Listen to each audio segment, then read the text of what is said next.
Empezar. En el nombre del Padre, del Hijo y del Espíritu Santo. Amén. Amén. Señor Jesús, bendito y alabado seas. Te damos gracias porque nos permite reunirnos en tu presencia. Te pedimos que todas las cosas que pensemos, digamos y hagamos durante toda nuestra vida en el día de hoy partan de ti como su fuente y lleguen a ti como su fin. Y lo hacemos con la oración de los hijos de Dios que tú mismo nos enseñaste. Padre nuestro que estás en el cielo, santificado sea tu nombre. Venga a nosotros tu reino. Hágase tu voluntad en la tierra como en el cielo. Danos hoy nuestro pan de cada día. Perdona nuestras ofensas, o también nosotros perdonamos a los que nos ofenden, y no nos dejes caer en la tentación y líbranos del mal. Amén. En el nombre del Padre, del Hijo y del Espíritu Santo. Amén. Muy bien, queridos hermanos. A ver, yo no sé si es que creo que conviene, y algunas cosas previas primero, a Héctor principalmente, ¿qué tiempo tenemos? Hoy día no hay el apuro de... No estamos apurados. No. Ya, ok. ¿Y cuántos están conectados? Ahorita estamos... Estamos decreciendo, ¿no? Sí, lo que pasa Yo tengo 12, 15, incluido. Sí, 15. Incluyendo nosotros, sí. 15. Ya, ok, bueno. Entonces, como no somos tantos, tal vez, y ya estamos hoy día, creo que en el cuarto día, o el quinto día. Es el quinto con el cuarto documento. Bueno, el cuarto documento. Entonces, tal vez convendría, antes de tocar el actual documento, vamos a ver el capítulo cuarto de Lumen Gentium, que trata justamente de los laicos. Y de alguna manera tiene que ver con esto que ustedes están conversando. Algo he escuchado, no todo. Y entonces, más bien les ofrezco la palabra para ver si tienen algún comentario, pregunta, en relación a lo que ya hemos visto, y en relación los que han leído el documento o tienen alguna inquietud específicamente en relación a lo que es la misión, la vocación de los laicos, que compete directamente a ustedes. Y entonces les ofrezco para que puedan hacer algunos comentarios, preguntas, y luego pasamos a desarrollar el tema. ¿Alguien quiere preguntar? Nadie quiere. Comentario, tu pregunta, Pancho. ¿Escuchas? ¿Se escucha lo que estoy hablando? No. Sí, ¿no es cierto? Sí. Bueno, ¿Se a ver, Pancho, te escuchamos. Ok, le estoy abriendo el... Sí, correcto. Pancho. Está con el micro apagado. Sí, estoy tratando de encenderlo, pero no. Ya sé, yo le escucho a Pancho como que está con el micro apagado y se le escucha. Ya. Pancho, Ahora sí. Se escucha. Ya, a ver. Padre, Sí. hace años que se le da cabida al laico. Inclusive me acuerdo hace años atrás que se decía que el sacerdote, párroco, no puede solo, que necesitaba del laico. Y le dieron la importancia que no había tenido nunca.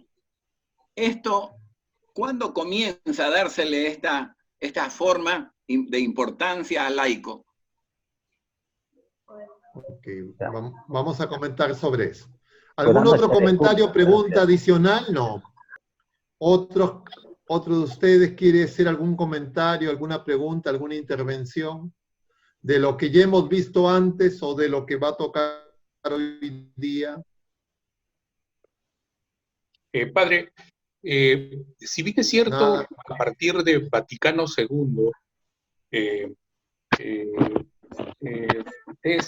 se abre un poco la iglesia o la participación del laico en la tarea evangelizadora de la iglesia.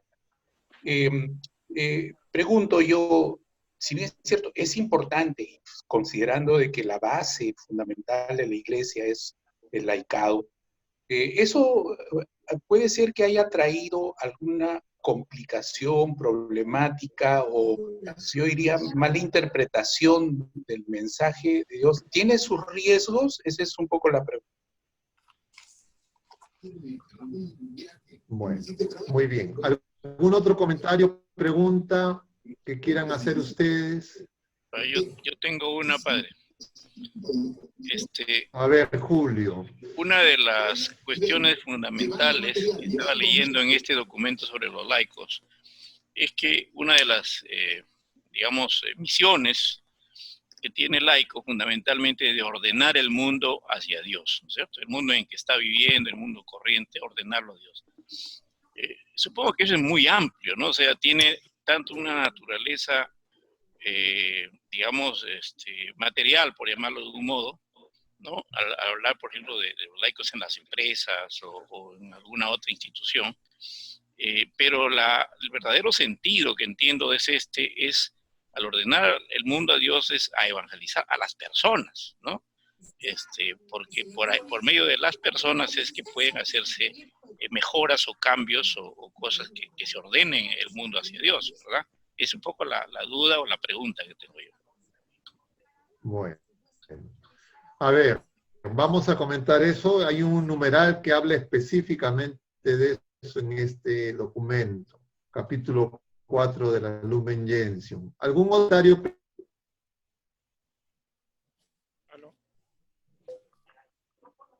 No. Vamos comentando algunas cosas de las que se han mencionado. Especialmente las dos primeras, la de Wilson y la de Pancho. Ay, yo ¿Desde tengo una... cuándo empezó esto? A ver, ¿quién más está? Yo, David Crisóstomo. ¿Me escucha, padre? ¿O quién quiere comentar? A ver, vamos, David. Te escucho. David está con el micrófono apagado. No. ¿Ahora? Sí, está con el micrófono abierto. ¿Ahora me escucha? Sí. ¿Padre? A ver, David, te escuchamos. Ahora sí. Sí, Ya. te escucho. Gracias, Te padre. escuchamos. ¿Son todos los fieles cristianos, a excepción de los miembros que han recibido una orden sagrada y los que están en estado religioso reconocido por la iglesia? Entonces, yo tengo dos preguntas. ¿Cómo vivimos y cuánto debemos conocer para dar razón de nuestra fe? ¿Me escuchó, padre? Ok, muy bien. Ya, Vamos okay. a comentar eso también, está en el documento, ¿ya? Está en el documento. Muy bien. Algunas cosas que no están tan directamente mencionadas en el documento. Ustedes, Wilson creo que era el que preguntaba cuándo empezó esta, entre comillas, apertura de la iglesia a los laicos. Y tenemos que decirlo, empezó con Jesucristo.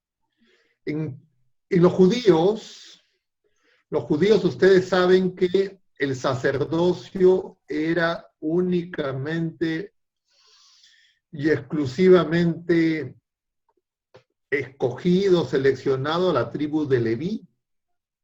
Solo los descendientes de la tribu de Leví, a la que pertenecía Aarón y Moisés, podían ser sacerdotes. Era algo que era una de las 12 tribus solamente, y se transmitía como herencia. Jesucristo no pertenece a la tribu de Leví.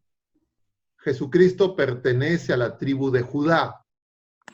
Diríamos en ese aspecto, Jesucristo no era del pueblo sacerdotal de la antigua alianza. Podríamos decir en términos del pueblo judío y del pueblo de Israel, Jesucristo era un laico, en las definiciones actuales. Jesucristo inaugura la nueva alianza y él, en primer lugar, cambia la lógica de cómo se formaban los escribas, cómo se formaban los sacerdotes, digamos, los que enseñaban. Porque hasta antes de Jesucristo eran los, entre comillas, laicos, los que elegían a sus maestros. Jesús cambia eso. Él elige a los discípulos. Él llama. Y entonces eso tiene un sentido profundo, porque significa que es un llamado de Dios. Ya no es un asunto meramente humano. Y Jesucristo llama a todos. Su llamada es universal y por eso la iglesia es católica. Hoy día, en que estamos hablando de los laicos, además ustedes saben que ayer hemos celebrado a Nuestra Señora de la Evangelización, patrona de la Arquidiócesis de Lima. Y además hoy día en Lima hemos celebrado al apóstol San Matías apóstol.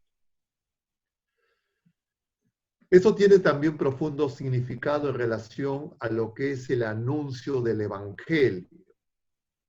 El anuncio del Evangelio, nosotros a veces lo confundimos con la predicación. La predicación es parte del anuncio del Evangelio, de la evangelización, pero la evangelización es más que la predicación, más que, entre comillas, la enseñanza, más que la docencia, más que la catequesis. La evangelización implica que nosotros tenemos que hacernos el evangelio. El evangelio se tiene que hacer vida en mí, en cada uno de nosotros los bautizados. Es otra manera de llamar a la santidad. La santidad es que el evangelio se haga vida en mí. Y eso se cumple en primer lugar en María, con la encarnación. Ella es preservada de todo pecado, elegida para esa misión singular, y de una manera singular, ella es hecha por Dios evangelizadora. Por eso decimos que María es la primera evangelizadora. Y eso se ve en el pasaje que justamente veíamos ayer, cuando celebrábamos a Nuestra Señora de la Evangelización, cuando ella va presurosa a visitar a su prima Santa Isabel. Ella está realizando el primer acto de evangelización. No porque va a prestar servicios, digamos, de cuidado para su prima anciana, que ya tiene 6 meses de gestación. Ella es la primera evangelizadora porque ella está llevando a Jesucristo. Jesucristo ya ha sido concebido en el seno de María. Nosotros también tenemos que hacernos evangelizadores porque nos hacemos portadores de Jesucristo, cristóforos. Y eso no es algo exclusivo de los que reciben el sacramento del orden, de los religiosos, sino es algo común para todos los que reciben el sacramento del bautismo. Porque en el sacramento del bautismo nosotros recibimos todos la misma gracia, el Espíritu de Jesucristo. En la Eucaristía todos recibimos el mismo cuerpo, sangre, alma y divinidad de Jesucristo. En el sacramento de la confirmación eso llega a plenitud. Pero hay 2 maneras distintas, esencialmente, de hacer esa tarea evangelizadora de que el evangelio se haga en mi carne. Una es la de los laicos, otra es la de los que reciben el sacramento del orden, y hay una manera peculiar que es la de los religiosos. Los religiosos son un tipo de laicos. Los religiosos son las personas que no han recibido el sacramento del orden, tampoco reciben el sacramento del matrimonio, pero ellos hacen unos votos para vivir los consejos evangélicos, es decir, pobreza, castidad, celibato, virginidad y obediencia. Y entonces esos 3 estados de vida muestran la diversidad dentro de la iglesia. Y los tres estados de vida tienen que trabajar juntos porque los tres son parte del cuerpo de Cristo, con tareas específicas y también tareas comunes. La tarea común es la evangelización. Entonces, a la pregunta de Wilson, ¿desde cuándo? Desde siempre. Pero ha habido momentos en la historia de la iglesia donde se ha hecho énfasis. Y entonces, algunos de ustedes preguntaban acerca de la sociedad perfecta,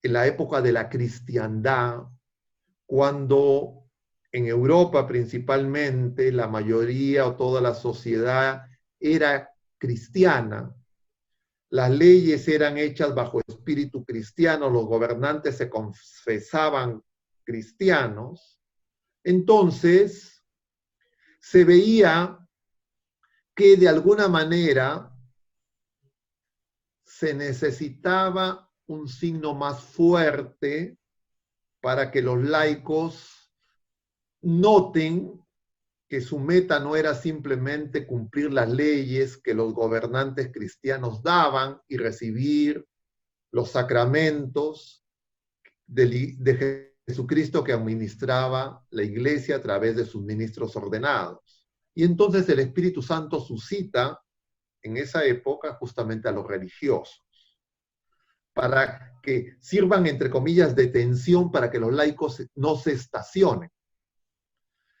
No se hablaba tanto de la nueva evangelización o de la evangelización porque todos estaban evangelizados, por lo menos en teoría. Pero cuando se descubren los nuevos continentes, los nuevos territorios, cuando se empieza a extender la iglesia, entonces empieza a aparecer más claro el tema de la evangelización. Pero la evangelización fue llevada principalmente a cargo por los ministros ordenados y por los religiosos. No se entendía que era una tarea de los laicos, y que los laicos lo que tenían que hacer es realizar las actividades en el mundo.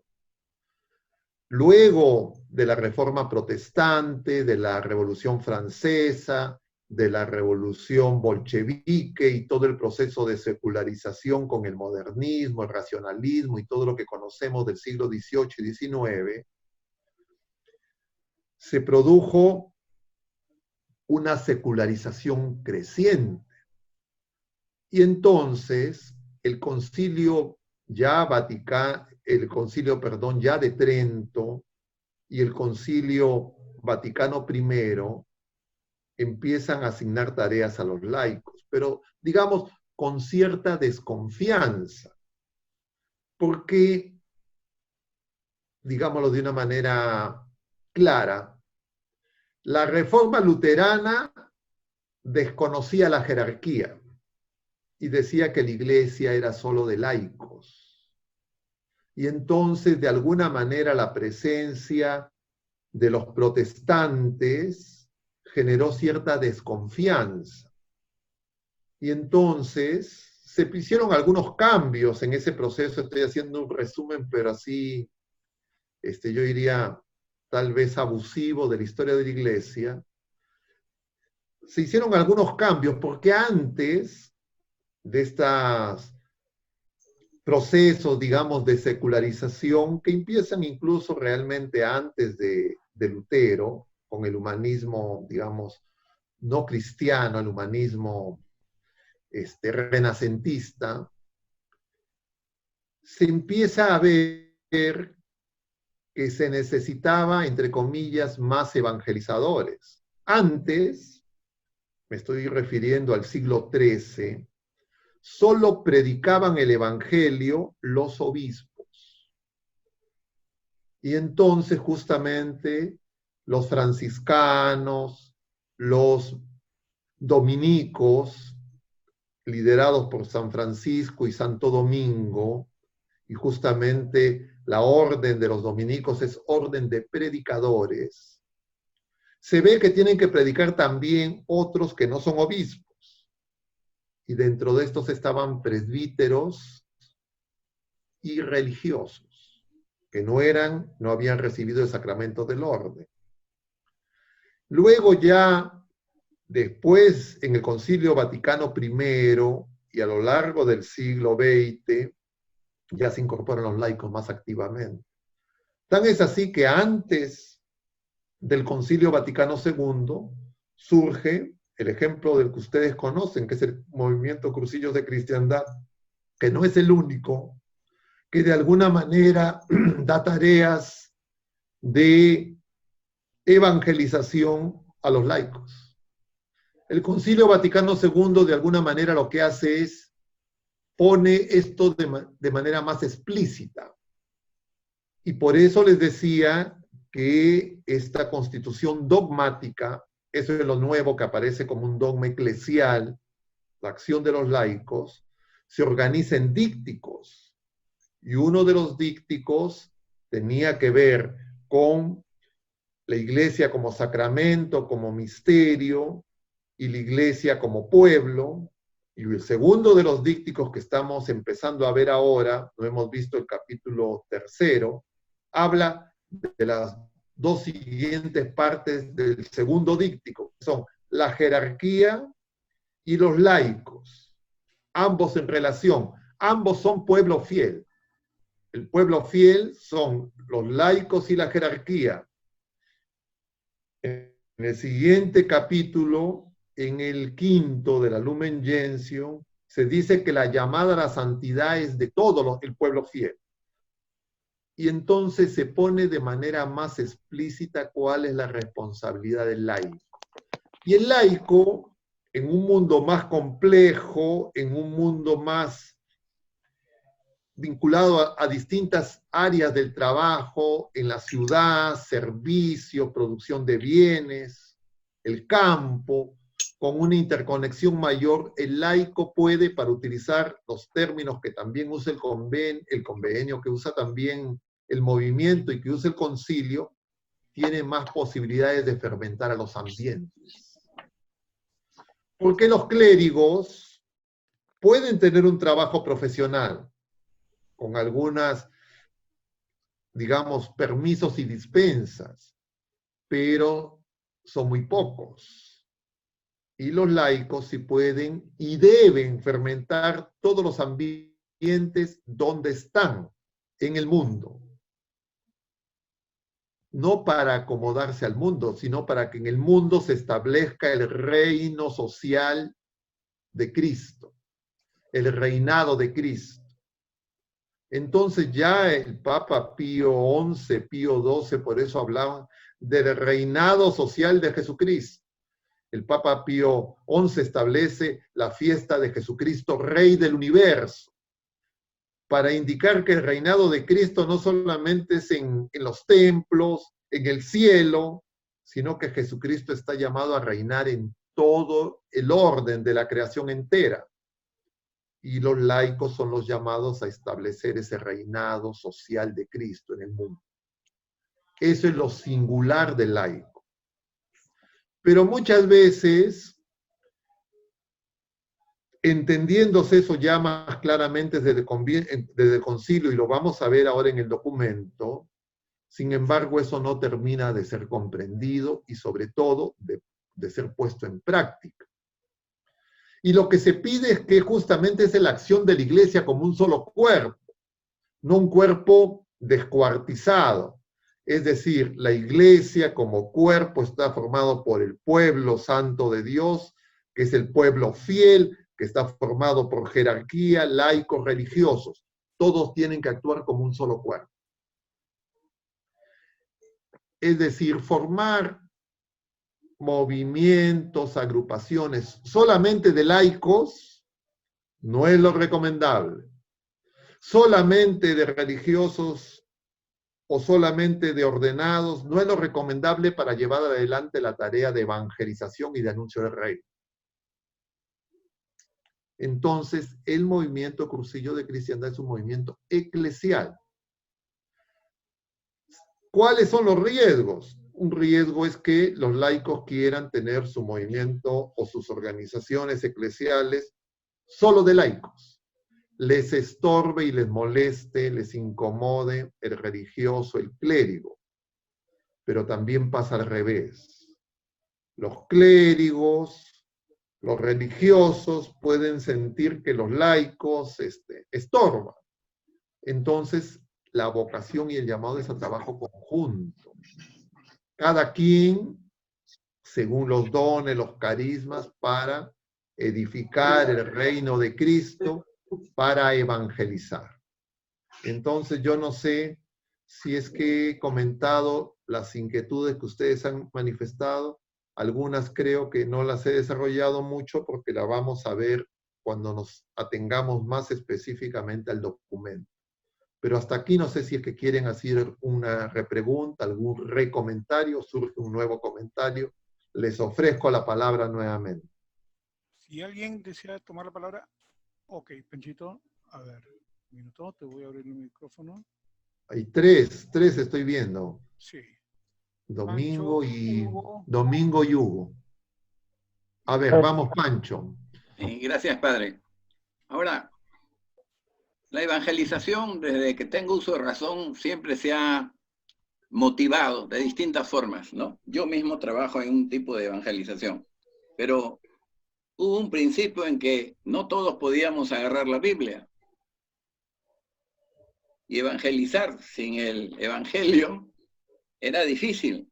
¿Cuándo es que nos permiten leer, tocar y comentar el evangelio a los laicos?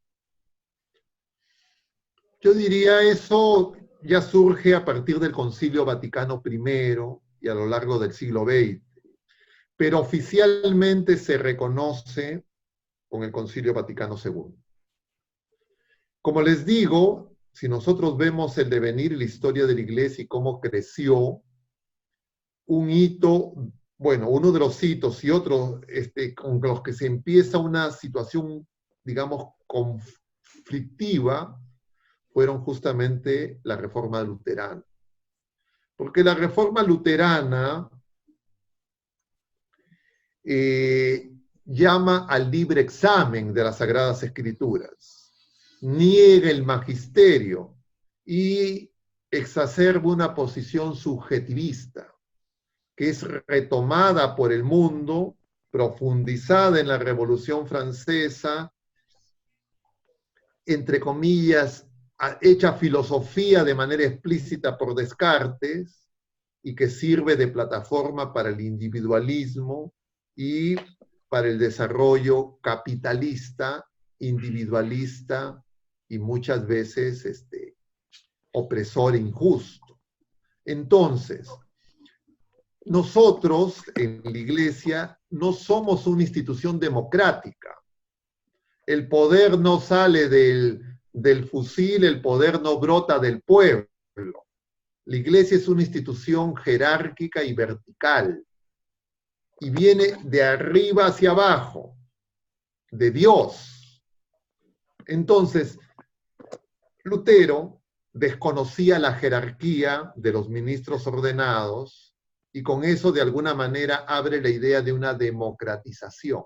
No en esas palabras, pero es lo que se va a explicitar posteriormente de manera más abierta. Y entonces, eso genera ciertas dudas sobre quiénes tenían esa responsabilidad, esa tarea, y sobre todo la preparación que se necesitaba. Porque además de la herejía protestante, a lo largo de todos esos años surgen también múltiples otras herejías. Las primeras herejías surgen desde la jerarquía. Los primeros herejes son clérigos. Los grandes herejes de los primeros siglos de la Iglesia son clérigos.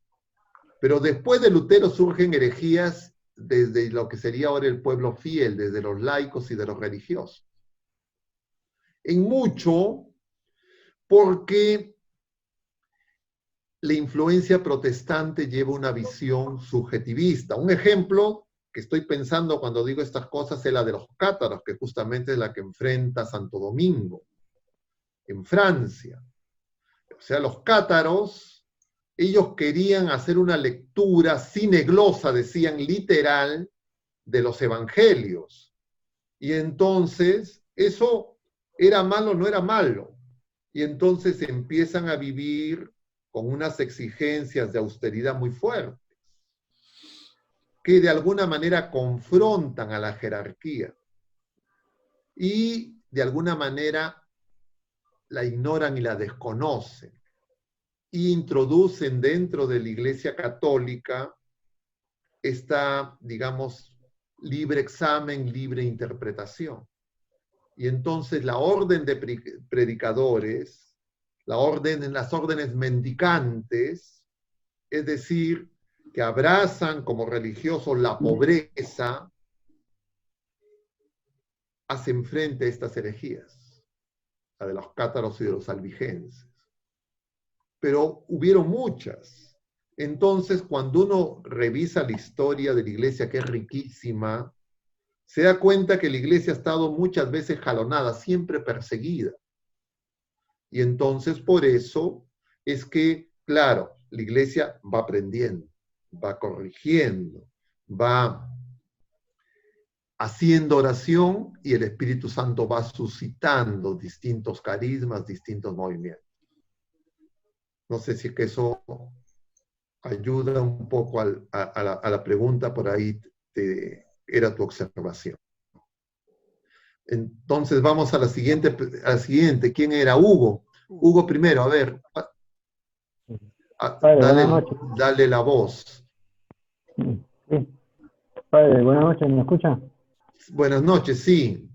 Y en el punto 35, yo había leído que decía, cuando faltan los sagrados ministros o cuando estos se ven impedidos por un régimen de persecución, le suplen en ciertas funciones según sus posibilidades los laicos, ¿no? Entonces, ¿cuáles son esas funciones? Porque entiendo, bueno, que de repente sí, a falta de repente un sacerdote, nosotros estamos en la posibilidad de administrar, no sé si sea el término, el bautismo a alguien que está en peligro.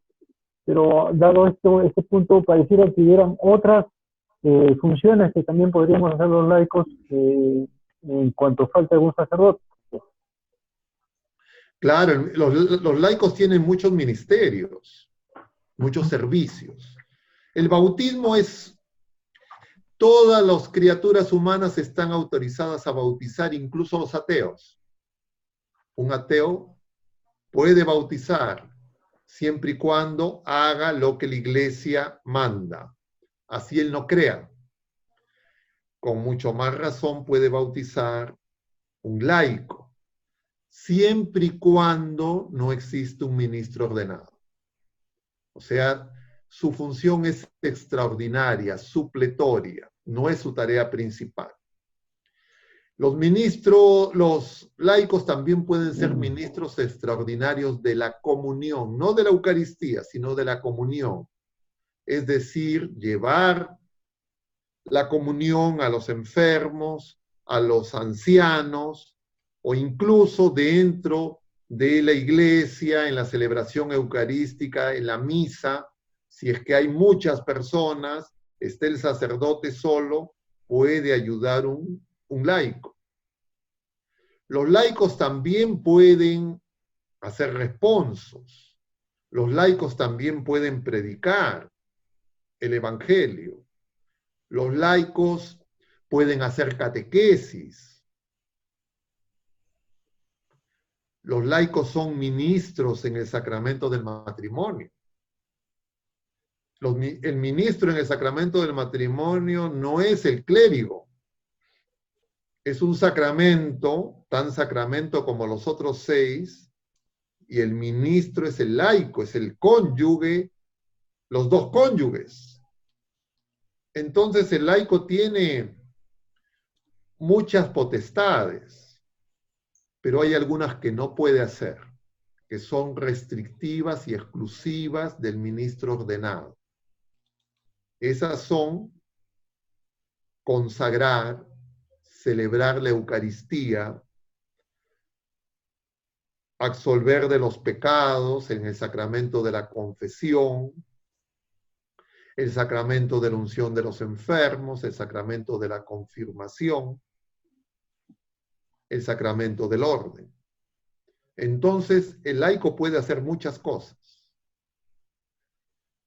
En circunstancias de persecución, siempre la persecución es contra Jesucristo.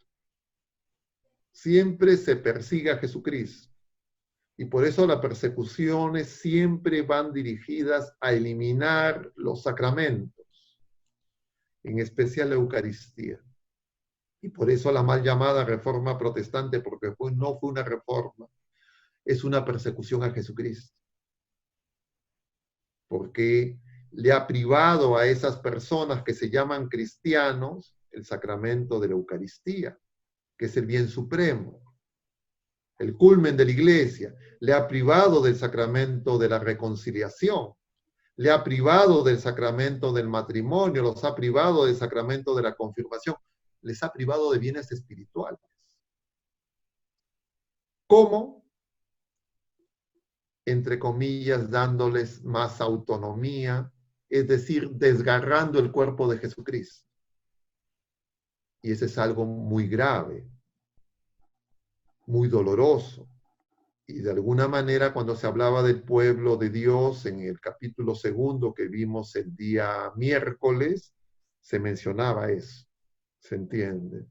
Entonces, los laicos pueden hacer todo, menos lo que está restringido a los ministros ordenados en el sacramento del orden, que tiene que ver con actuar, se dice, in persona de Cristo cabeza.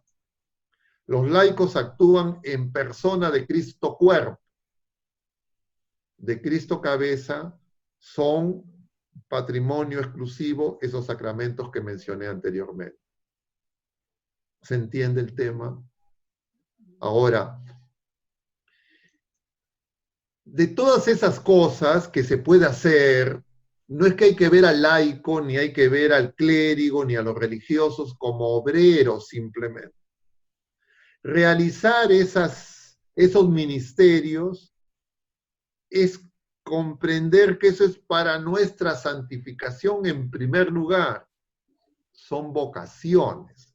Esos ministerios no son derechos, no son cosas exigibles, ¿no? Ahora, en este contexto secularizado, feminista, surgen personas que dicen ordenemos a mujeres.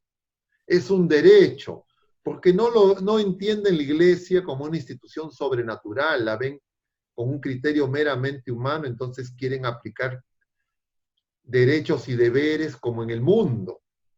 No entienden que es la iglesia. Y entonces, ¿por qué es eso? Porque nos falta evangelización. Pero repito, la evangelización es tomando la decisión libre de que Cristo vive en mí y que el Espíritu Santo me santifique. Es decir, los evangelizadores son los santos. Evangelizador no es el que cumple un ministerio, evangelizadores no es el que realiza alguna actividad a secas. Evangelizador verdadero y real es el pueblo fiel, el bautizado comprometido, que comprende cuál es su ser personal y toma la decisión libre de decir, yo quiero ser santo. Con esa decisión, le doy la autorización al Espíritu Santo con caídas, inicio y como sea, perseverando. Y entonces me convierto en evangelizador. Evangelizador no es el que recibe un cargo, no es el que recibe ni siquiera el sacramento del orden, ni siquiera el que recibe el sacramento del matrimonio. Primero es el que acoge la gracia, libremente. ¿Se entiende? Bueno, y la otra pregunta, creo Roberto quería hacer alguna pregunta también. Padre, ¿Sí? Domingo, acá veo tu nombre Roberto, disculpa. no, Domingo Sarmiento. Buenas noches, padre. Buenas noches. ¿Me escucha claro? Sí, te escucho. Estoy equivocándome. Padre, Si tú eres Domingo, yo estoy miope. yo Sí, tengo disculpa. una duda y una pregunta. Como estamos hablando del tema de los laicos, es una tarea evangelizadora que tenemos todos los laicos. Entonces, como todos sabemos, acá en el Perú existen diferentes movimientos locales que son dirigidos por pastores. Después vemos que hay personas que vienen y tocan la puerta, ¿no?, de todas las familias, tratando de hablarnos de la Biblia y de su religión. Y tratando de, no sé si la consulta está bien, de ganar más adeptos a su grupo. ¿Qué pasa? Mi pregunta es, ¿ellos están mejor preparados que los laicos para evangelizar? ¿Por qué los laicos no hacemos lo que ellos hacen? Ir y tocar la puerta y tratar también de entrar a las familias, a los vecinos, y hacer lo que ellos hacen, pero con nuestra tarea de evangelización. ¿O es que no nos sentimos preparados? ¿Tendríamos que conocer mejor la Biblia? ¿Cuál es la diferencia? Por favor, Pablo. A ver, conectando con un comentario de Pancho, una cosa es el Evangelio y otra cosa es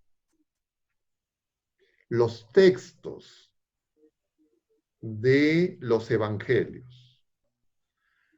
Y eso aplica también para toda la Biblia. Una cosa es la palabra de Dios y otra cosa son los libros, los 73 libros de la Biblia. La palabra de Dios es la persona de Jesucristo. Claro, para los que no son católicos, como ellos no tienen sacramentos, para ellos lo único que tienen como, entre comillas, de Jesucristo, lo único que han conservado y lo han atesorado y lo cuidan y lo estudian, es la Biblia. Pero nuestra fe no es una religión del libro. Nuestra fe es un testimonio de una persona que está viva, que es el mismo ayer, hoy y siempre. Para decirlo de otra manera, en tiempos de los apóstoles, los primeros libros del Nuevo Testamento se empezaron a escribir alrededor del año 40.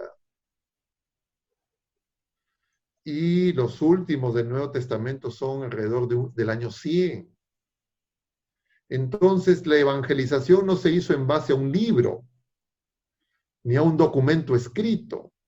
La evangelización se hizo en base al testimonio de vida, a la vida en el Espíritu. Entonces, cuando nosotros decimos de qué manera nos tenemos que preparar, por supuesto que nos tenemos que preparar alimentándonos de la palabra de Dios que se nos deja en la Biblia, pero la palabra de Dios no solamente es la Biblia. La palabra de Dios son también los sacramentos. Porque en los sacramentos está Cristo. Se nos comunica la gracia, nosotros sabemos, se dice en los rollos, y por excelencia en la Eucaristía. Entonces, yo para decir cómo yo soy un mejor evangelizador, no es el que sabe más citas bíblicas, no es el que se aprende más pasajes del Evangelio, del Nuevo Testamento y habla con elocuencia. El mejor evangelizador va a ser quien inicia un camino auténtico de apertura al Espíritu Santo para que culmine la obra de santificación, los santos. Y yo puedo evangelizar sin pronunciar ninguna palabra. Con mis obras, con mi forma de vida, puedo dar testimonio. Y eso hace, digámoslo para que sea más explícito, un mudo puede ser un evangelizador. Un sordo mudo puede ser un evangelizador. Y entonces no va a predicar, pero sí va a evangelizar. ¿Se entiende? Sino que nosotros muchas veces, por eso hay una encíclica muy importante que se llama El Anuncio del Evangelio, Evangelium Nunciandi, del Papa San Pablo VI, que justamente explica qué es la evangelización, qué es ser evangelizador, quién es el evangelizador. Y claro, entonces significa que predicar, anunciar la palabra, salir a tocar las puertas, ¿no es evangelizar? Sí, pero no es la única manera, ni, para decirlo en términos de la jerga del movimiento, no es el método ni la técnica principal ni única. No hay un único modo, ¿se entiende? No sé si es que con eso ayuda un poco. Vamos a volver al documento y de repente vamos a retomar sobre alguna de las preguntas para no agotar el tiempo y no tocar el documento, ya que estamos hablando del documento. Ahora, miren ustedes, yo les recuerdo a ustedes, porque ustedes, la mayoría de ustedes, yo supongo, deben de ser veteranos en el movimiento. ¿Quién es el más Nobel? El que tiene menos tiempo. A ver, ¿alguien tiene menos de 15 años en el movimiento? Levante la mano. Nadie tiene menos de 15 años. ¿Quiénes tienen más de 20 años en el movimiento? ¿Alguno tiene más de 30 años en el movimiento? Y ustedes, yo me imagino, han sido auxiliares y han participado como auxiliares, o por lo menos en los cursos, en los cursillos. ¿Quién nunca ha participado como auxiliar? Levante la mano. Nunca ha sido auxiliar. Solo uno. Uno nada más. Yo he participado como servicio, nada más. Como servicio he participado. Ya, auxiliar no. Ya, Domingo es el único que no ha sido auxiliar. Rodolfo tampoco. De los que veo las manos, porque hay otros que están conectados, pero no les veo ni la cara ni las manos. Entonces. Rodolfo tampoco ha sido. Tampoco. Mi equipo ya, de servicio. pero miren ustedes, la mayoría de ustedes ha sido auxiliar. Yo les pregunto, ¿ustedes en la preparación como auxiliares han revisado estos documentos? Muchas veces. ¿O no? Sí.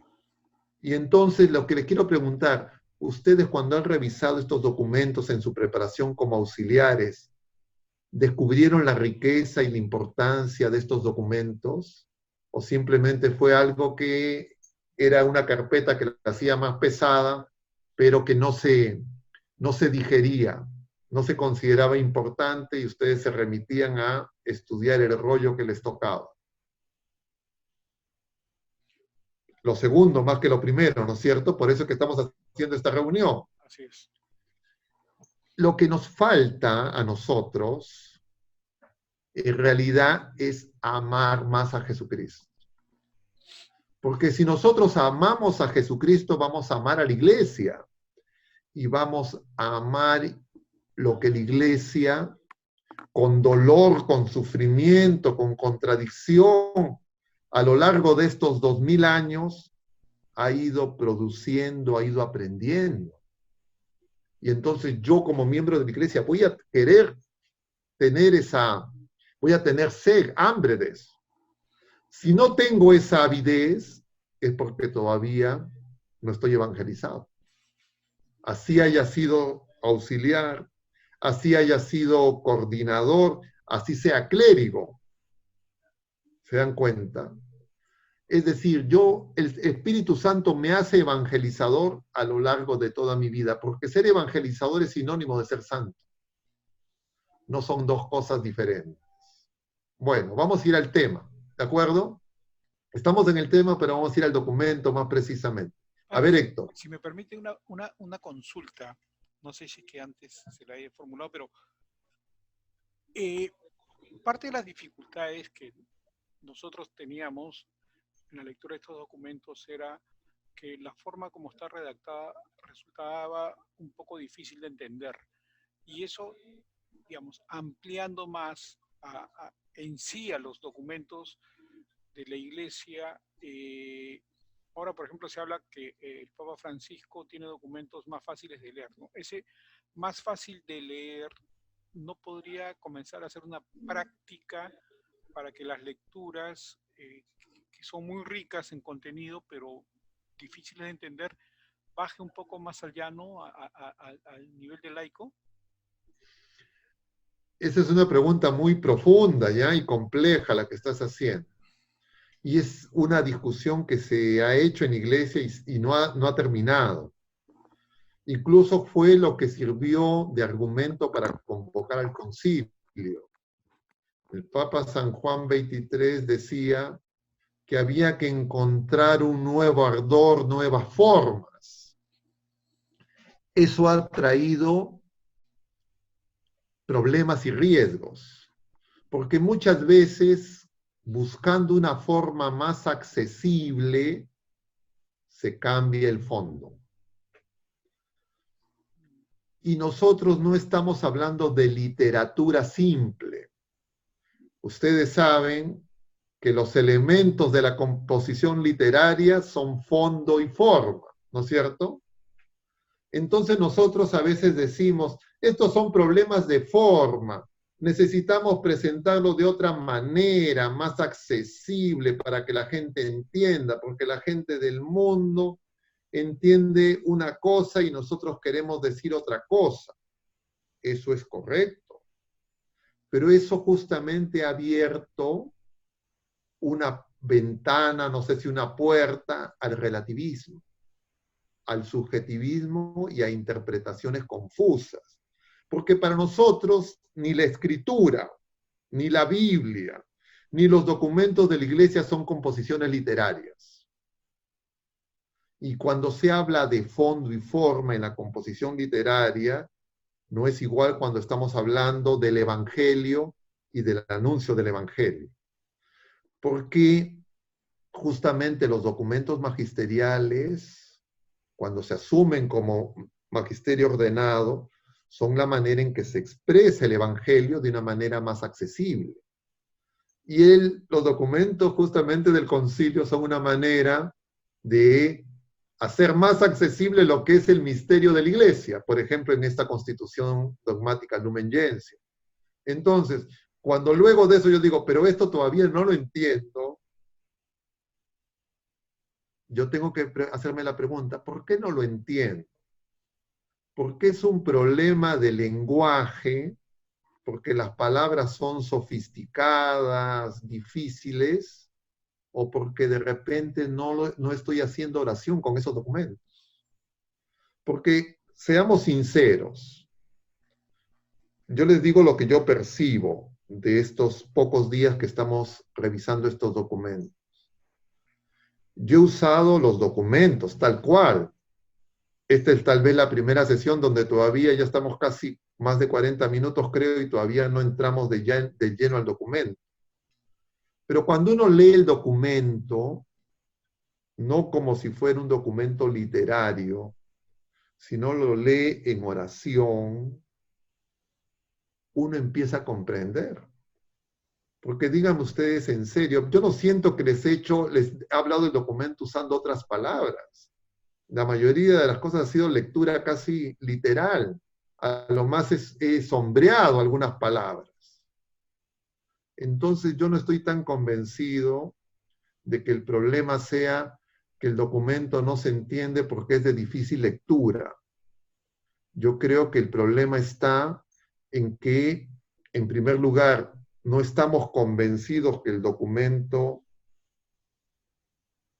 es una necesidad que el Espíritu Santo atiende a través de la Iglesia para actuar en estos tiempos, y lo veo como un documento medio engorroso, medio burocrático, lejano, pero que no tiene que hacer vida en mí. Y eso también puede pasar con la Sagrada Escritura. Quien nos explica la verdad completa, dice el mismo Jesucristo, es el Espíritu Santo. Y lo dice quien es el camino, la verdad y la vida. Eso significaba que a Jesucristo los apóstoles, como sabemos bien, no lo entendían. ¿Y quién mejor maestro que Jesucristo? Entonces el problema no es del maestro, el problema no es ni siquiera del lenguaje ni de las palabras, porque Jesucristo tenía una capacidad de poner en simple todas las cosas, sino el problema es que nosotros tenemos que acoger al Espíritu Santo. Y a veces tomamos la palabra de Dios, los documentos de la iglesia, de una manera análoga a como tomamos los documentos humanos. Creemos que es leer un periódico, leer una novela, leer un libro de alguna otra categoría literaria. Entonces, el fondo y la forma en lo literario no es lo mismo que cuando hablamos de la revelación de la Sagrada Escritura, del Evangelio y del Magisterio de la Iglesia. Entonces ahí la categoría forma no es la misma que se usa en el sentido cotidiano. Forma, metafísicamente diríamos, es lo que pone orden, lo que hace que lo que es inerte se vuelva vivo. A eso se le llama lo performativo. Es un don sobrenatural. Entonces, cuando yo creo que el problema es, no tengo que cambiar técnicas, tengo que usar PowerPoint, tengo que usar un lenguaje más coloquial, no es que eso no se debe de hacer, se puede hacer, pero hay un altísimo riesgo. Es que rápidamente yo puedo pasar una frontera y ya dejo de hablar de Jesucristo, hablar del Evangelio, y empiezo a hablar de lo que a mí se me ocurre y de lo que a mí me parece. Es decir, Dios para mí y no Dios en sí. Ah, entonces yo no hablo de Dios para mí, sí, pero con el testimonio de mi vida. No con palabras, no con lo que mi imaginación me sugiere, porque si no yo puedo caer en infidelidad sin darme cuenta. Y la infidelidad es un adulterio. Ya que estamos hablando de los laicos, podríamos hacer la analogía. ¿Por qué un esposo cae en la infidelidad? En el adulterio. Alguien diría, no es que la forma, ya mi esposa no se arregla, ya mi esposa se ha descuidado, ya mi esposa de repente reniega, son sus formas. Pero esta otra mujer es más bella, más acicalada, me sonríe, y entonces me seduce. Por eso caí en el adulterio, por las formas. No, yo no caigo en el adulterio por las formas. El casado cae en el adulterio por el pecado y porque se va con Satanás y porque se aleja de Jesucristo. No es un problema de forma, es un problema de fidelidad con Dios. Igual también pasa con el clérigo cuando es infiel a la vocación de clérigo, ¿se entiende? Entonces, nosotros tenemos que darnos cuenta que esta frase de estar en el mundo y no ser del mundo es muy profunda y muy, o sea, el Señor nos da algo pues que tiene mucho peso, pero a veces nosotros creemos que podemos estar en el mundo sin darnos cuenta que el mundo está dominado por Satanás. Es creer que yo puedo estar en el mundo, yo le digo a veces a la gente, es creer, ustedes pensarían que sus hijos o sus nietos, jóvenes, adolescentes, los enviarían a las 7 de la noche a los barracones del Callao, a Mendocita, solos. Ustedes dirían ni locos, ¿no es cierto? A menos que no los quieran. Estar en el mundo es peor que eso. Y nosotros creemos que sí podemos defendernos solo del mundo. Por eso yo necesito de la iglesia, porque sin la iglesia no me puedo defender en el mundo. Y la iglesia por eso es la barca, el mundo es el mar. Está navegando sobre el mundo. Pero si yo me salgo de la iglesia y quiero caminar solo sobre las aguas, me voy a hundir. Me van a devorar las fieras. Y es que tenemos más de 500 años de secularización, donde el mundo poco a poco nos está lavando el cerebro, nos está confundiendo, nos está engañando, y nosotros, para ser testigos de Jesucristo, del Evangelio, tenemos que tener eso muy presente. Entonces no podemos confiar solamente en nosotros mismos y creer, no, esto es un problema de técnica, yo lo que necesito es aprender oratoria, necesito tecnología. Todo eso no es que está mal, pero eso es lo accesorio. Lo central es lo que está en mi corazón. Y lo central es mi vida en Cristo. Es decir, tengo que ser cristiano, si no, ¿cómo anuncio el Evangelio? Si Cristo no vive en mí. Bueno, vamos a ir al documento, ¿está bien? Correcto. ¿Cuánto tiempo tenemos? Son las 8:12. Media hora. Bueno, vamos a hacer una presentación del documento. Yo iría rápida porque muchas de las cosas las hemos comentado. Y si es que quedaran cosas, las vemos el siguiente día. Perfecto. ¿Está bien? Ahí hay una cosa que quería comentarles. Ustedes saben que el próximo lunes es el día de la Ultreya, Sí. lunes 18. Sí. Está bien, el próximo lunes es 18. Entonces hay que buscar, Héctor, cuál sería la solución, ¿ya? De repente Para ese... esta reunión la desdoblamos en dos. O sea, esta y el lunes que viene para terminarla, de manera que el lunes que viene la hacemos solamente 1 hora. Y sería, ¿a qué hora empieza la Ultreya? A las 8. A las 8. Ya, pero va a haber misa antes del Ultreya. Entiendo que no. A ver, vamos a conversar de eso fuera de... Correcto. Coordinarás con la responsable de esa vocalía, ¿ya? Perfecto.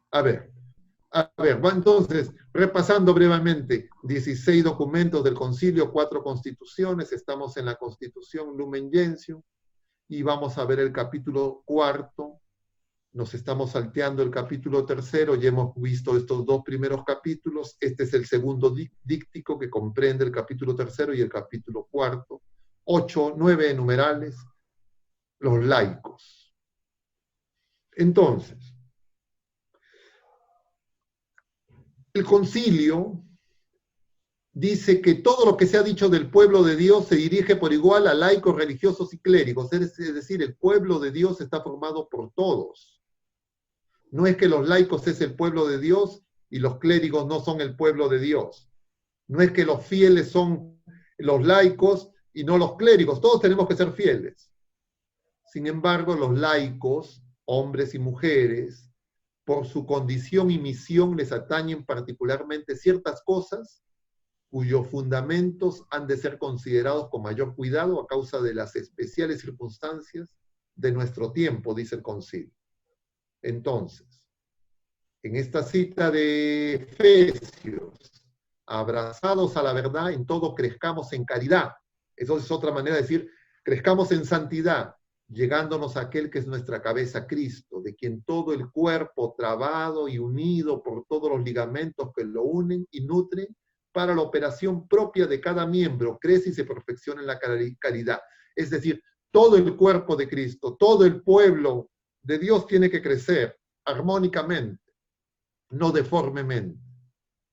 Entonces, laicos son todos los fieles cristianos a quienes, excepción los que han recibido el orden sagrado y los religiosos, esos son los laicos.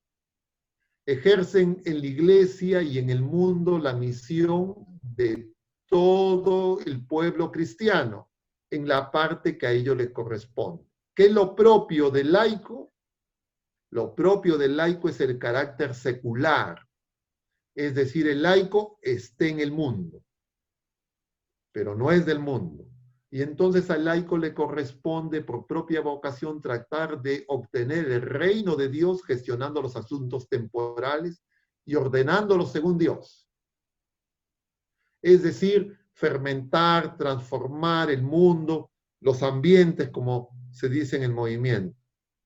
Allí están llamados por Dios para que, desempeñando su propia profesión, guiados por el espíritu evangélico, contribuyan a la santificación del mundo, como desde dentro a modo de fermento, fermentar los ambientes, y así hagan manifiesto a Cristo ante los demás, primordialmente mediante el testimonio de vida, por la irradiación de la fe, la esperanza y la caridad. Eso es lo primordial, eso significa lo primero, lo fundamental. No se puede quitar. Lo primordial es el primordio, lo fundamental, lo que empieza, la raíz. Eso es exclusivo y no se puede quitar nunca. Ahora, La Santa Iglesia está organizada y se gobierna sobre la base de una admirable variedad, a la manera del cuerpo. Tenemos muchos miembros y todos los miembros no tienen la misma función. El pueblo de Dios, por él elegido, es uno, un Señor, una fe, un bautismo. Es común la dignidad de todos sus miembros. Es común la gracia de la filiación. Es común la llamada a la perfección, una sola salvación, una única esperanza, indivisa caridad. Una sola vocación a la santidad, podríamos decir. Si bien en la iglesia no todos van por el mismo camino, sin embargo, todos están llamados a la santidad y han alcanzado idéntica fe por la justicia del Señor. Cita bíblica. Segunda de Pedro. Una auténtica igualdad entre todos en cuanto a la dignidad y a la acción común a todos los fieles en el orden a la edificación del cuerpo de Cristo. Los pastores y los demás fieles, los pastores también son fieles, deben de ser fieles, están vinculados entre sí por recíproca necesidad. Los pastores al servicio los unos de los otros y al de los restantes fieles. Estos a su vez asocian gozosamente su trabajo al de los pastores y doctores de la iglesia. Todas estas cosas son obra del único idéntico Espíritu. Primera de Corintios 12:11. San Agustín tiene esta cita muy importante. Ordenado obispo, él dice, si me asusta lo que soy para ustedes, es decir, obispo, también me consuela lo que soy con ustedes. Para ustedes soy obispo, con ustedes soy cristiano, es decir, es común la vocación a la santidad, el sacerdocio común, pero tiene una responsabilidad específica que le asusta, porque a quien más se le da, más se le pide. Aquel nombre expresa un deber, es decir, el nombre de obispo, es decir, el de cristiano, gracia. Aquel, es decir, el de obispo, un peligro. Cristiano, la salvación. Los laicos están llamados a ser miembros vivos, a contribuir con todas sus fuerzas, las recibidas por el beneficio del Creador y las otorgadas por la gracia del Redentor, al crecimiento de la Iglesia y a su continua santificación. ¿Cómo crece la Iglesia? Porque esto es lo propio de los laicos. ¿Cómo crece? En el matrimonio, con los hijos bautizados y con la santificación. ¿A quién tienen que predicar primero los laicos? Dentro del matrimonio, entre los cónyuges y a sus hijos. La familia es iglesia doméstica. El apostolado de los laicos es participación en la misma misión salvífica de toda la iglesia. Los laicos están especialmente llamados a ser presente y operante en la iglesia en aquellos lugares y circunstancias en que solo puede llegar el laico para hacer sal de la tierra a través de ellos. Por ejemplo, en los espacios laborales. Algunos de ustedes son contadores, ingenieros, no conozco todas sus profesiones, de repente abogados, etc. Ahí no está el cura, ahí no está la monja, ahí no está el religioso, ahí están ustedes, los bautizados. Todo laico, en virtud de los dones que le han sido otorgados, se convierte en testigo y simultáneamente en vivo instrumento de la visión de la misma iglesia en la medida del don de Cristo. Además, pueden ser, esto es supletoriamente, pueden ser llamados de diverso modo a una colaboración más inmediata con el apostolado, que también tienen que hacer la jerarquía, los clérigos, los que han recibido el sacramento del orden. Así pues, incumbe a todos los laicos la preclara empresa de colaborar para que el divino designio de salvación alcance más y más a todos los hombres, de todos los tiempos y en todas partes de la tierra. También, por don de Jesucristo, se les hace partícipes de su oficio sacerdotal en el sacerdocio común. Nosotros somos un pueblo sacerdotal. con el fin de que ejerzan el culto espiritual para gloria de Dios y salvación de los hombres. ¿Cómo se vive el sacerdocio común? La primera cosa para aclarar esto es qué es ser sacerdote. Sacerdote es el que ofrece sacrificio. El ordenado, el sacrificio de Cristo actualizado en la Santa Eucaristía. El laico, el sacrificio que es su vida diaria en el mundo, ir contracorriente en el mundo, eso significa un sacrificio. Eso lo tiene que ofrecer el laico en la Eucaristía. Pues todas sus obras, sus oraciones, sus iniciativas apostólicas, la vida conyugal y familiar, el cotidiano trabajo, el descanso de alma y cuerpo, si son hechos en el espíritu, e incluso las mismas pruebas de la vida, si se sobrellevan pacientemente, se convierten en sacrificios espirituales. De esa manera se ejerce el sacerdocio común, aceptables a Dios por Jesucristo, que en la celebración eucarística se ofrece piadosamente. Es decir, cuando en el ofertorio se presentan las ofrendas, ustedes unen esa vida cotidiana con cada una de sus actividades a ese pan y a ese vino que se van a convertir por obra del Espíritu Santo en el cuerpo y sangre de Cristo. De esa manera el laico ejerce el sacerdocio común. Cristo cumple su misión profética hasta la plena manifestación de la gloria, no solo a través de la jerarquía, que enseña en su nombre y con su poder, sino también por medio de los laicos, a quienes consiguientemente constituye en testigos.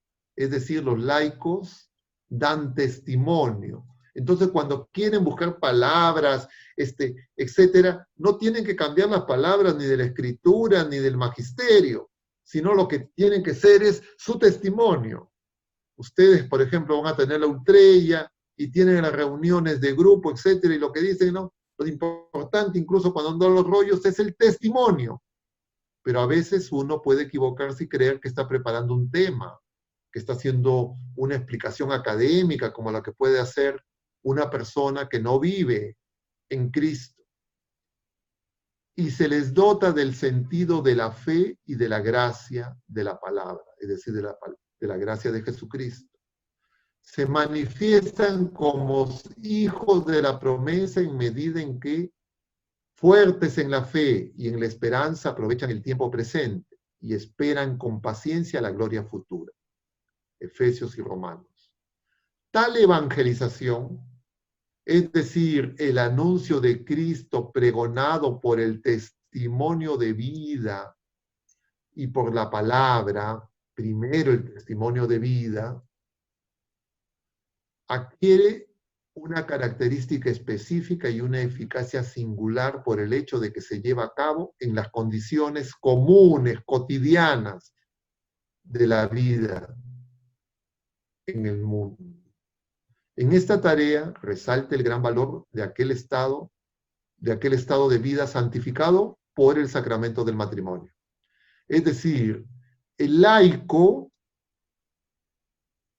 que recibe el sacramento del matrimonio, que no lo recibe el ministro ordenado, el laico tiene que darse cuenta que el sacramento del matrimonio es tan sagrado, tan santo como el sacramento del orden.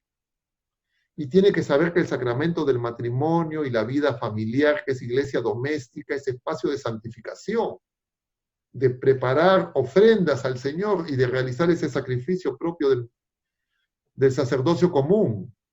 Pero ¿qué ha hecho el mundo? El mundo ha devalorado y ha secularizado al matrimonio y a la familia, lo ha convertido en algo simplemente desacralizado para únicamente intercambiar bienes temporales. Entonces, el apostolado del laico se ve seriamente afectado cuando la vida matrimonial y la vida familiar son dañadas. Y esto es esencial. Y ahí es donde el ataque del demonio ha sido terrible y tenemos que contrarrestar. Aquí los cónyuges tienen su propia vocación, el ser mutuamente y para sus hijos testigos de la fe y del amor de Cristo. No solo es obtener bienes temporales, organizar la vida temporal, sino entender que el primer mundo, o bueno, para no confundir con los países desarrollados, el mundo donde tienen que actuar en primer lugar es el ambiente de su familia. Y entonces, eso es muy importante en la preparación y en la vida matrimonial. Los laicos incluso, cuando están ocupados en los cuidados temporales, esto es un segundo nivel, pueden y deben desplegar una actividad muy valiosa en orden a la evangelización. Es decir, la primera evangelización es en la familia. Además en tu trabajo, además en las otras cosas. Por ello, dedíquense los laicos a un conocimiento más profundo de la verdad revelada y pidan a Dios con insistencia el don de la sabiduría. ¿Qué significa este conocimiento? No significa un conocimiento de datos, no es una información meramente intelectual, no es una idea. Por eso, cuando se habla a veces de estudio en el trípode, se entiende como que es algo meramente intelectual. Por supuesto que tiene un componente de doctrina, de conocer el magisterio, de conocer la Sagrada Escritura, pero conocimiento en este sentido es amor,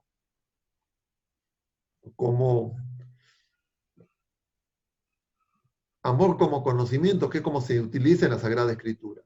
También por medio de los fieles laicos el Señor desea dilatar su reino, es decir, que el reino llegue al mundo, que está dominado por Satanás.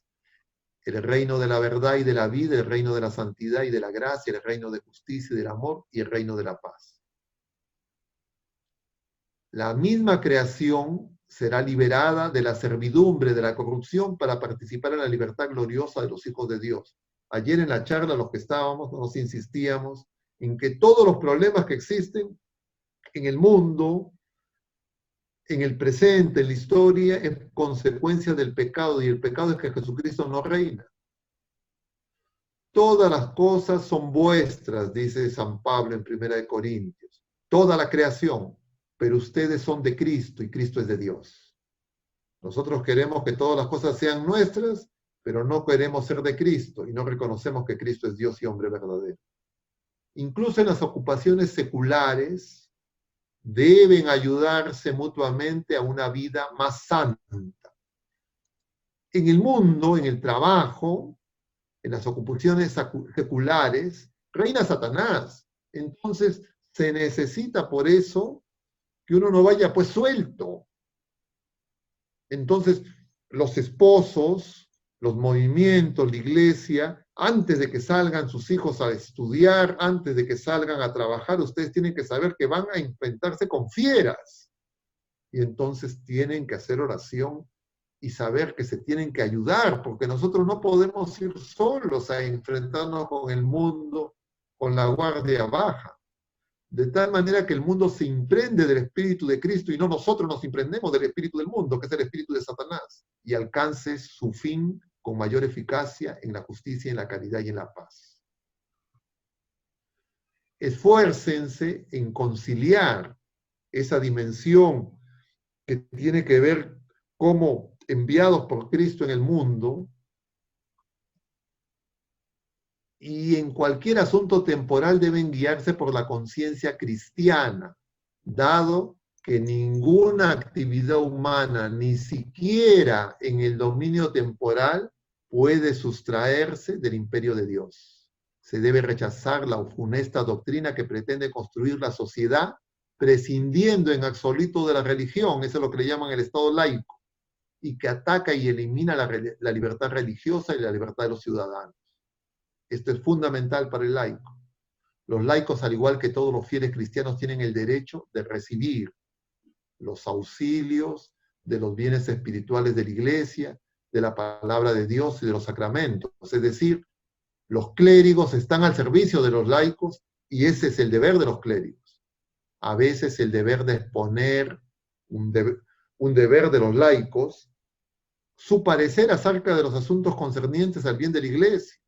O sea, los laicos pueden hacer sugerencias, pueden hacer incluso críticas con caridad, correcciones fraternas, aceptar con prontitud de obediencia cristiana también aquello que los pastores sagrados en cuanto representantes de Cristo establecen en la Iglesia, en su calidad de maestros y gobernantes.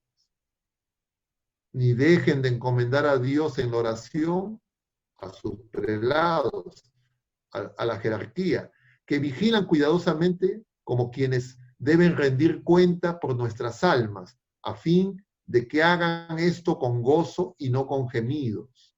Porque muchas veces, claro, el laico a veces no se da cuenta, pero la vida del clérigo, que se puede sentir de repente si es que le falta oración solo, se puede sentir que es una carga muy pesada, necesita la oración de los laicos. Porque si no, los pastores se van a convertir en abusadores de las ovejas. Los sagrados pastores reconozcan y promuevan la dignidad y la responsabilidad de los laicos en la iglesia. En cuanto a la justa libertad que a todos corresponde en la sociedad civil, los pastores la acatarán respetuosamente. Por tanto, son bienes de la iglesia el trato familiar entre laicos y los pastores. Tiene que haber una relación de confianza, como en una familia, porque somos parte no de una misma familia biológica, pero sí de la familia fundada en Jesucristo. Cada laico debe ser ante el mundo un testigo de la resurrección, igual como los apóstoles. Se pedía que sean testigos de la resurrección. Nosotros, claro, nosotros no hemos visto la resurrección como la vieron los apóstoles, pero sí, de una manera distinta, experimentamos el encuentro con Jesucristo resucitado, glorificado en los sacramentos. Y eso creo que es lo último. Muy bien, he avanzado un poco rápido para que no se duerman y porque me dijeron 30 minutos, no sé cuánto me pasé, pero no sé, Héctor, si es que recibimos algún comentario para reforzar algunas cosas y cosas que el lunes aligeramos lo pendiente. Unos 5 minutos, a ver. ¿Está bien, Héctor? Puede ser. ¿Qué dice? ¿Comentarios, preguntas? Padre. A ver, Julio. Yo tengo una pregunta justo en la parte final, en el 37, ¿no? En cuanto a la justa libertad, dice, en todo corresponde en la sociedad civil, los pastores la acatarán respetuosamente. Básicamente se refiere no a que el gobierno o las partes, digamos, civil pueda pretender vulnerar, digamos, un poco así, el alcance de la vida religiosa, sino a temas tipo seguridad, tipo reglamentos, tipo orden. Claro, a las leyes humanas, ¿no? A las leyes humanas, pero las leyes humanas no pueden ser contrarias a la ley de Dios, correcto, ni pueden vulnerar la libertad religiosa, ni pueden, porque nosotros tenemos el mandato divino de obedecer a Dios antes que a los hombres. A eso se refiere. ¿Ya? No es que nosotros somos un quiste dentro del Estado, ignoramos las leyes, no. Nosotros respetamos las leyes, también somos ciudadanos temporales. Contribuimos con impuestos, participamos en la elección de los gobernantes, pero eso no significa, y acatamos las leyes, pero eso no significa que se puede vulnerar el derecho divino que tenemos y el mandato de anunciar el Evangelio. Eso es irrenunciable.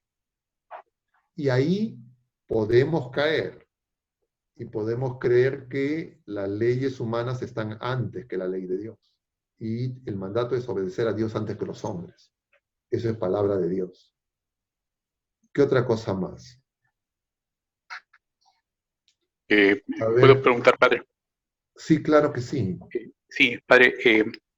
Igualmente, sobre el número 37, respecto al tema de las jerarquías, indudablemente que en estos tiempos tenemos a veces que tener mucho cuidado, porque inclusive en la iglesia algunos sacerdotes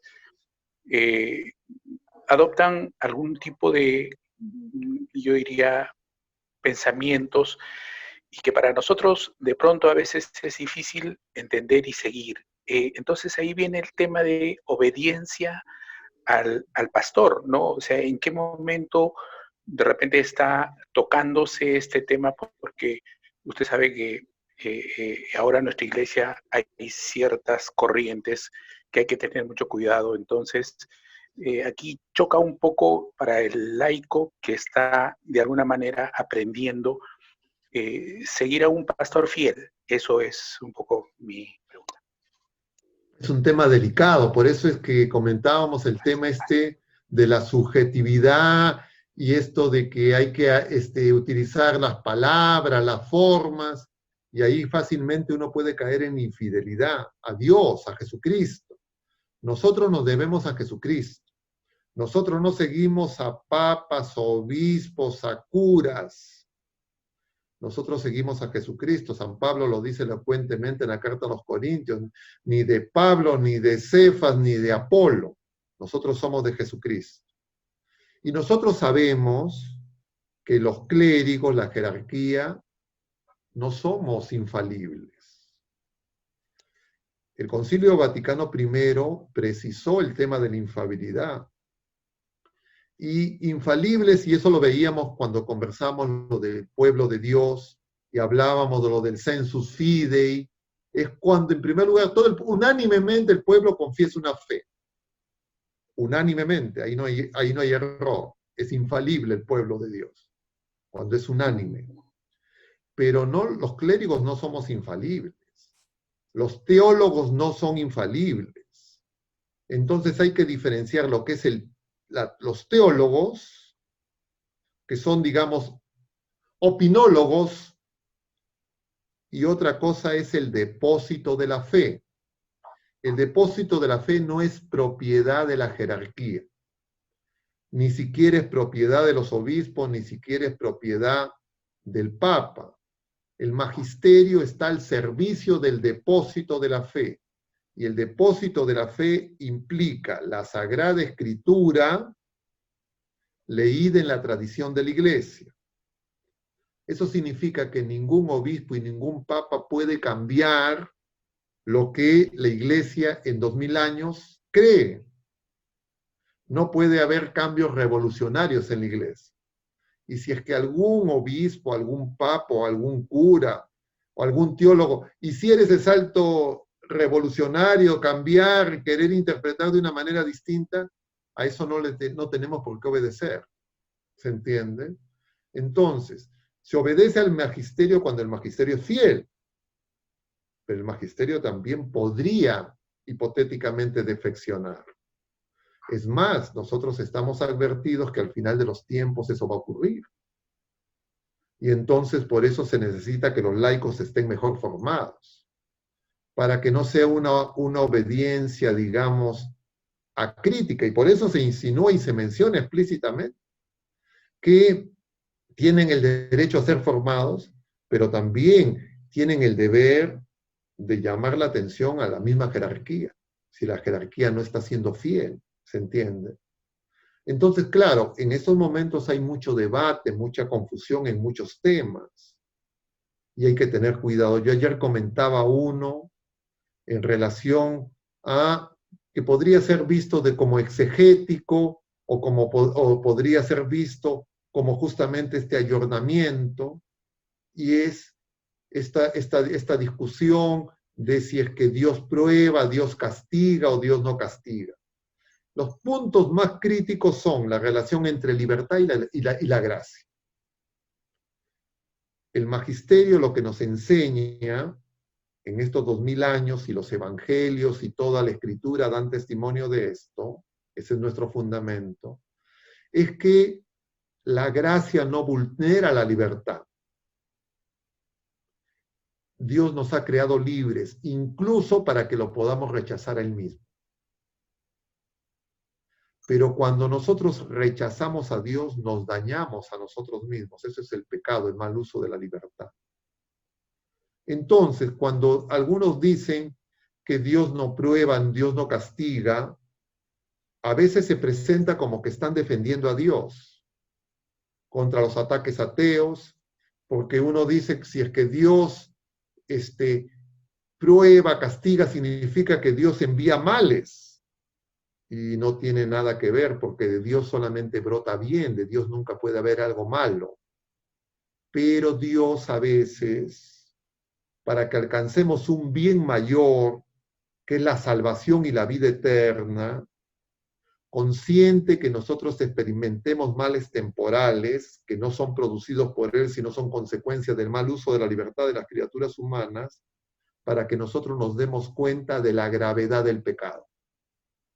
Y yo refería a eso en relación a la pandemia, por ejemplo, actual. Porque si yo digo que Dios no interviene en nada y lo convierto al hombre, al ser humano, que tiene libertad, pero la libertad del ser humano no es ilimitada. Es una libertad que está herida por el pecado y además es una libertad limitada. Yo no soy libre para poder volar como las aves. Yo no soy libre para poder bucear como los peces. Yo además no soy libre para vulnerar la libertad de otras criaturas humanas. Yo no soy libre para hacer el mal. Yo no soy libre para desobedecer a Dios, porque eso no es verdadera libertad, porque la libertad es en el bien, en la verdad, en la belleza, en el amor. Y yo les decía ayer, y lo repito ahora, porque uno podría objetar, pero entonces Dios nos ha dado un arma muy peligrosa. Efectivamente. Ser libres nos da un poder muy grande, no ilimitado, pero implica la libertad, va asociada a responsabilidad. Entonces, si yo hago mal uso de mi libertad como criatura humana, como pecador, yo después no puedo decirle Dios es el culpable, porque yo fui el que hizo esos actos. Y yo no puedo pretender que Dios me impida realizar todo el mal.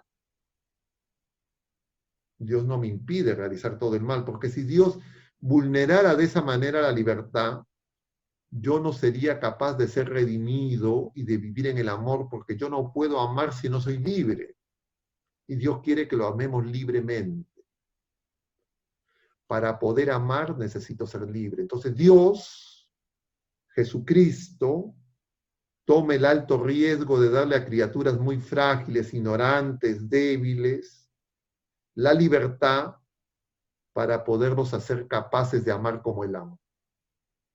Si nosotros no fuéramos libres, no pudiéramos amar como Dios ama. Nos quedaríamos simplemente con los amores en el estándar meramente humano, que son amores imperfectos.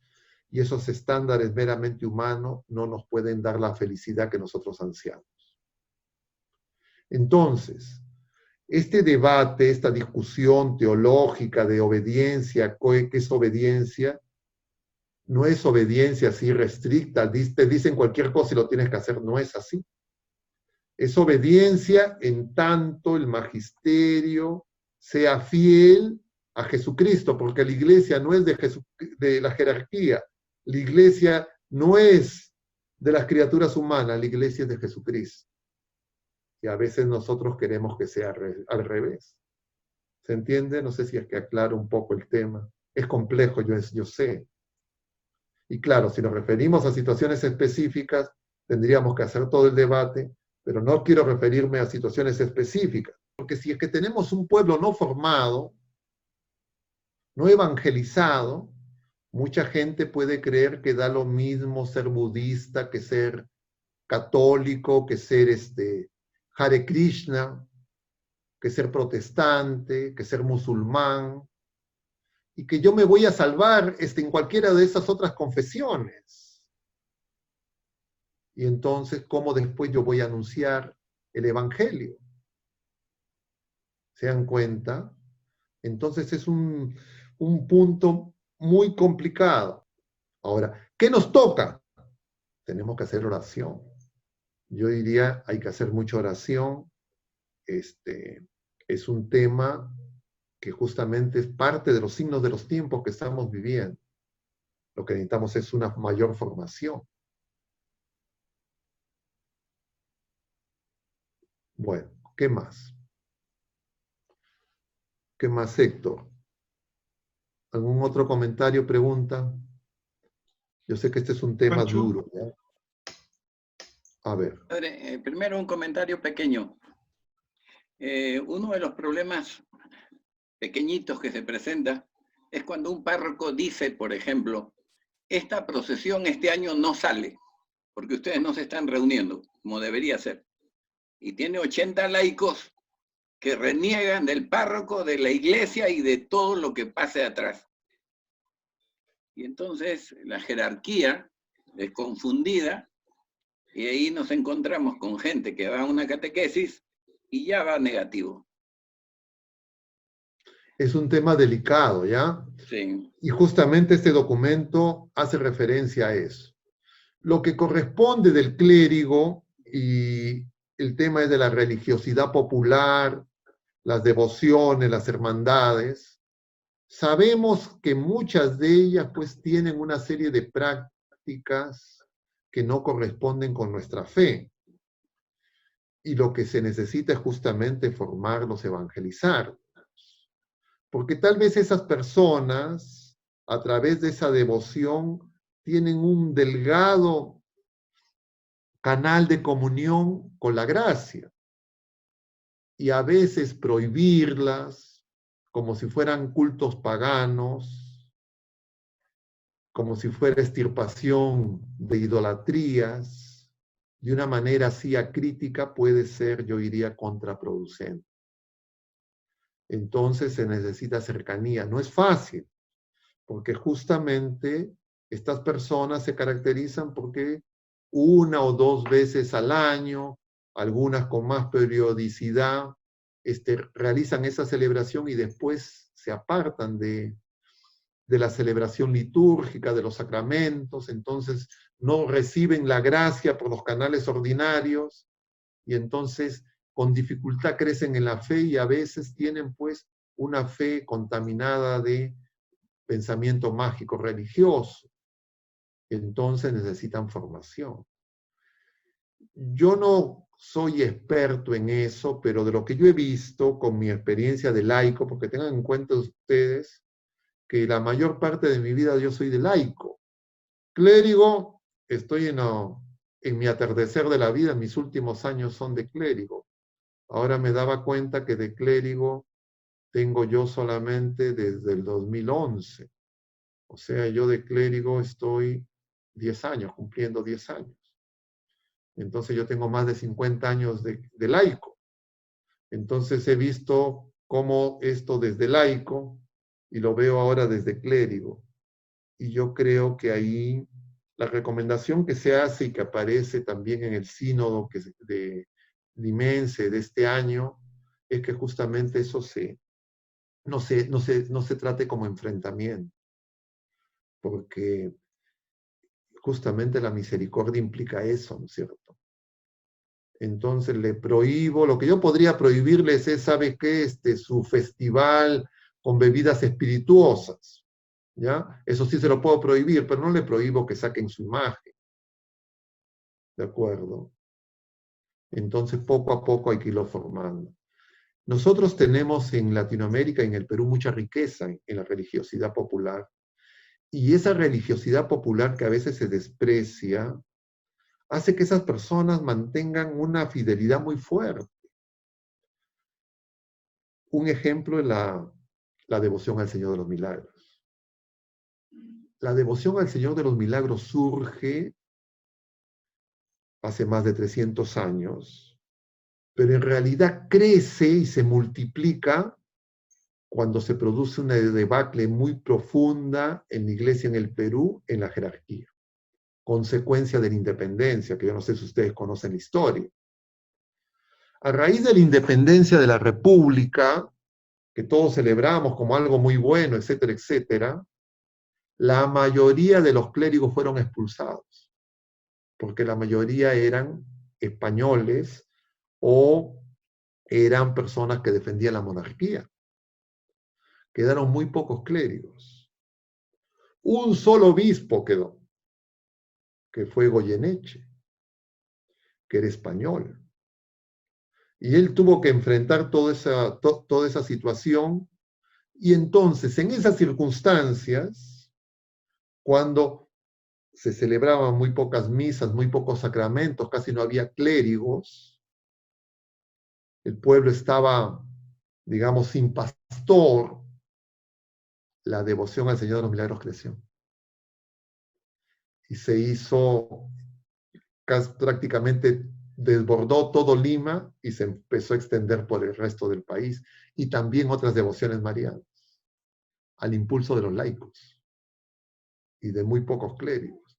Entonces, siempre el Espíritu Santo, en distintas circunstancias, suscita en medio de, entre comillas, los males, las crisis, respuestas que permiten que las personas que buscan al Señor con corazón sincero lo encuentren, porque Él sale al encuentro.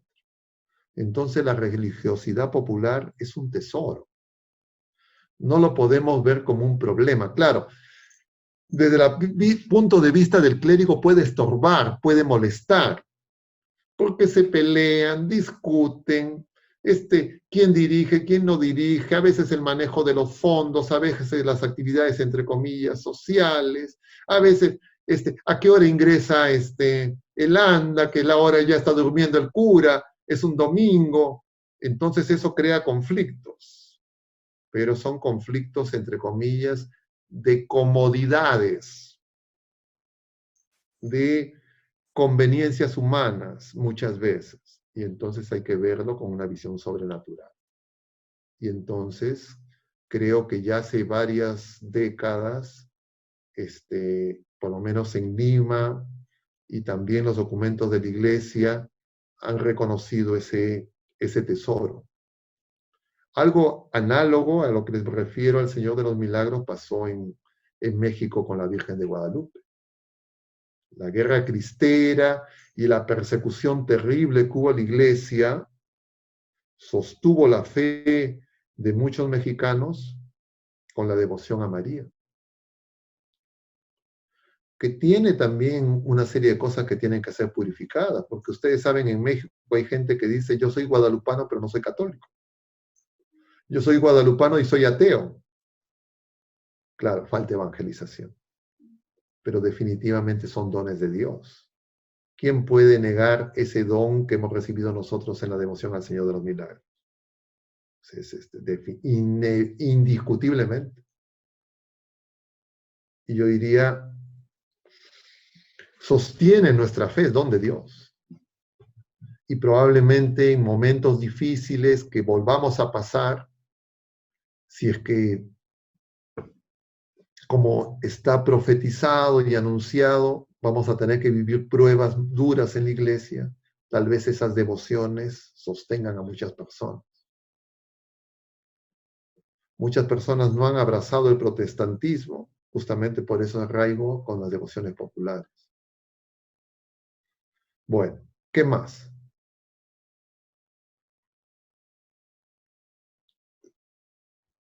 ¿Ya quedamos ahí o algo más quieren comentar? Hacemos una oración entonces para terminar. Dios te salve María, llena eres de gracia, el Señor es contigo. Bendita eres entre todas las mujeres, y bendito es el fruto de tu vientre Jesús. Santa María, Madre de Dios, ruega por nosotros pecadores, ahora y en la hora de nuestra muerte. Amén. El Señor esté con ustedes. Y la bendición de Dios Todopoderoso, Padre, Hijo y Espíritu Santo, descienda sobre ustedes y permanezca para siempre. Mucho ánimo, que Dios los bendiga. Hasta la próxima. Gracias, Gracias, Padre. Gracias.